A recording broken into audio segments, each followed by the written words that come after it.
ગોધરા તાલુકાના 5 યુવકોના મોતનો મામલો।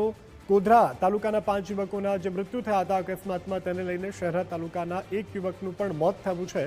અગત્યની આ જાણકારી પ્રાપ્ત થઈ રહી છે। મૃતકોના પરિવારજનોને મદદની ખાતરી આપવામાં આવી છે। તો આ મહત્વપૂર્ણ સમાચાર। ઉજ્જૈન ગયેલા અને ત્યારબાદ અકસ્માતને ભેટેલા ગુજરાતી યુવકોના કરુણ મોત।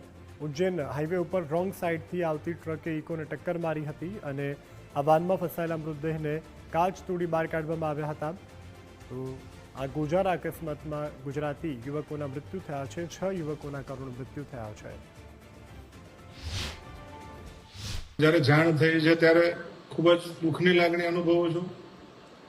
સાથે જ આ દુઃખદ ઘટના છે ત્યારે તેમના પરિવારને પણ પ્રભુ આ દુઃખ સહન કરવાની શક્તિ આપે। સાથે જ અમારા પંચમહાલ જિલ્લા પોલીસ વડાને પણ અહીંયાથી સૂચના આપવામાં આવી છે કે ત્યાં મધ્યપ્રદેશ પ્રશાસનનો સંપર્ક કરી તેમને તમામ રીતથી મદદરૂપ થાય અને તેમને આ બાબતનો યોગ્ય ન્યાય મળે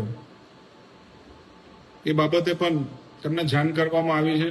અમારી જાણમાં એવું આવ્યું છે કે અમારા ગોધરા મત વિસ્તારના 4 ગામોના અને શહેરા મત વિસ્તારના 2 ગામોના ટોટલ 6 વ્યક્તિઓ મહાકાલેશ્વર એટલે કે ઉજ્જૈન ભગવાનના દર્શન કરવા જતા હતા। વળતી વખત પદનાવર અગાડી કોઈ અજાણ્યા વાહને ટક્કર મારી તો 6 યુવાનો જે હતા એ સ્થળ પર જ મૃત્યુ પામ્યા છે। એ જાણીને અમને ખૂબ જ દુઃખ થયું છે।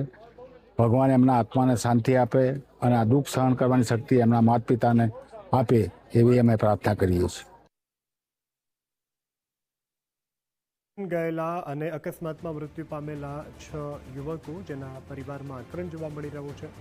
સાંસદે પણ મહત્વની જાહેરાત આ અંગે કરી છે।